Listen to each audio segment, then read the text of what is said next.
कक्षा द्वादश के मेरे प्रिय विद्यार्थियों, हिंदी की कक्षा में आपका स्वागत है।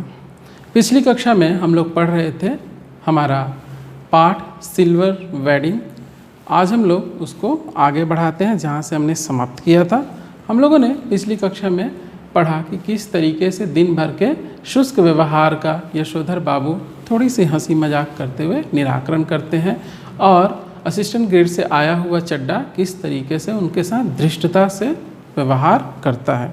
तो चलिए आगे बढ़ते हैं और पढ़ते हैं हमारा आगे का भाग। चड्डा ने कुछ और धृष्ट होकर पंत जी की कलाई थाम ली। इस तरह की धृष्टता का प्रकट विरोध करना यशोधर बाबू ने छोड़ दिया था। क्यों? क्योंकि वह चड्डा क्या था, ऐसा ही था।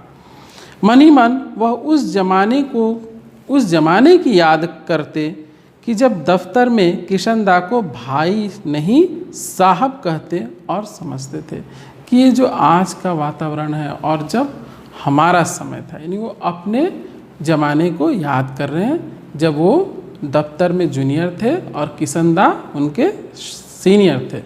तो उस समय जो व्यवहार था आज वह व्यवहार नहीं रहा। लोग अपने बड़े ऑफिसरों का इस तरीके से उद्दंडता के साथ व्यवहार कर रहे हैं, तो अपने समय को याद कर रहे हैं। घड़ी की ओर देखकर वह बोला, बाबा आदम के ज़माने की है बड़े बाबू, यह तो अब तो डिजिटल ले लो, एक जापानी सस्ती मिल जाती है। यानी चड्डा ने उनकी घड़ी का मजाक उड़ाते हुए क्या कहा कि यह तो बाबा आदम के ज़माने की लग रही है, आजकल कोई ऐसी घड़ी पहनता है? डिजिटल ले लो, जापानी सस्ते में मिल जाएगी। यह घड़ी मुझे शादी में मिली थी। अब यशोधर बाबू ने क्या कहा, यह मेरी शादी की घड़ी है।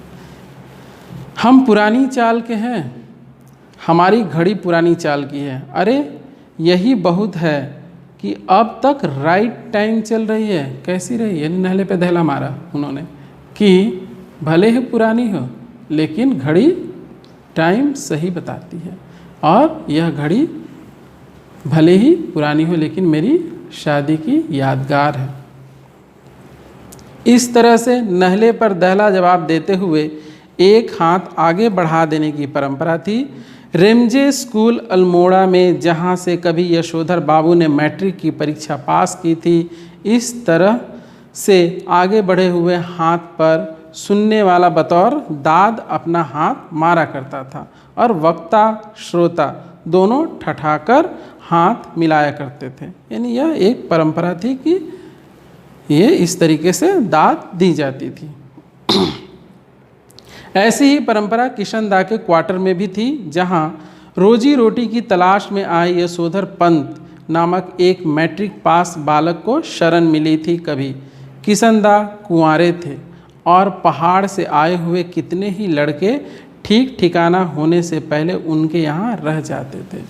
किशनदा यानी पहाड़ से आए हुए रोजगार के तलाश में जो युवक आते थे वह उन्हें अपने यहाँ शरण देते थे और उन्हें पाँव जमाने में मदद करते थे।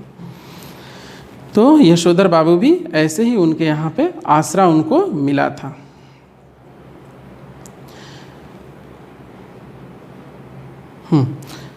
मेज़ जैसी थी, यानी उनका क्वार्टर कैसा था? मेज़ जैसी थी। मिलकर आओ, मिलकर लाओ, पकाओ खाओ। यानी कोई ये नहीं कि कोई एक पकाएगा, सभी आए मिलकर बनाए खाएं और रहें।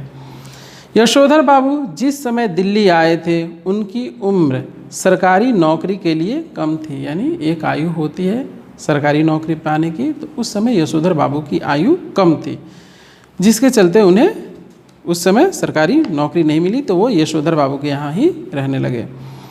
तो कम थी। कोशिश करने पर भी बॉय सर्विस में वह नहीं लगाए जा सके। जब किशनदा ने उन्हें मैस का रसोइया बनाकर रख लिया, यही नहीं उन्होंने यशोधर को 50 रुपये उधार भी दिए कि वह अपने लिए कपड़ा बनवा सके और गांव पैसे भेज सके। नहीं, उनका दिल बहुत बड़ा था। किसका? किशनदा का। वह सबकी मदद करते थे। उन बाद में उन्हीं किशनदा ने अपने ही नीचे नौकरी दिलाई और दफ्तरी जीवन में मार्गदर्शन किया। बाद में जब उनकी आयु हो गई सरकारी नौकरी प्राप्त करने की, तो उन्होंने क्या किया, यशोधर बाबू को अपने ही दफ्तर में काम दिलवा दिया और उनका मार्गदर्शन करने लगे। चड्ढा ने जोर से कहा, बड़े बाबू आप किन ख्यालों में खो गए? मेनन पूछ रहा है कि आपकी शादी हुई कब थी, यानी किस समय आपकी शादी हुई थी।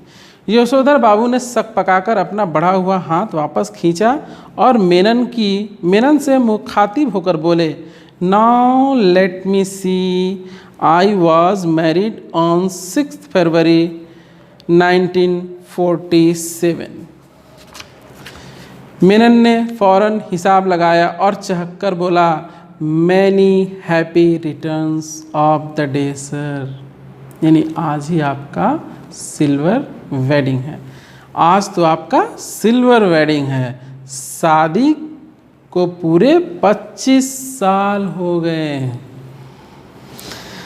यशोधर जी खुश होते हुए भी झेपे और झेपे हुए खुश हुए, यानी थोड़ा शर्मा गए। यह अदा उन्होंने किशनदास से ही सीखी थी। चड्ढा ने घंटी बजाकर चपरासी को बुलाया और कहा, क्या कहा, अगली कक्षा में हम लोग जानेंगे। तो मिलते हैं अगली कक्षा में और पढ़ते हैं सिल्वर वेडिंग।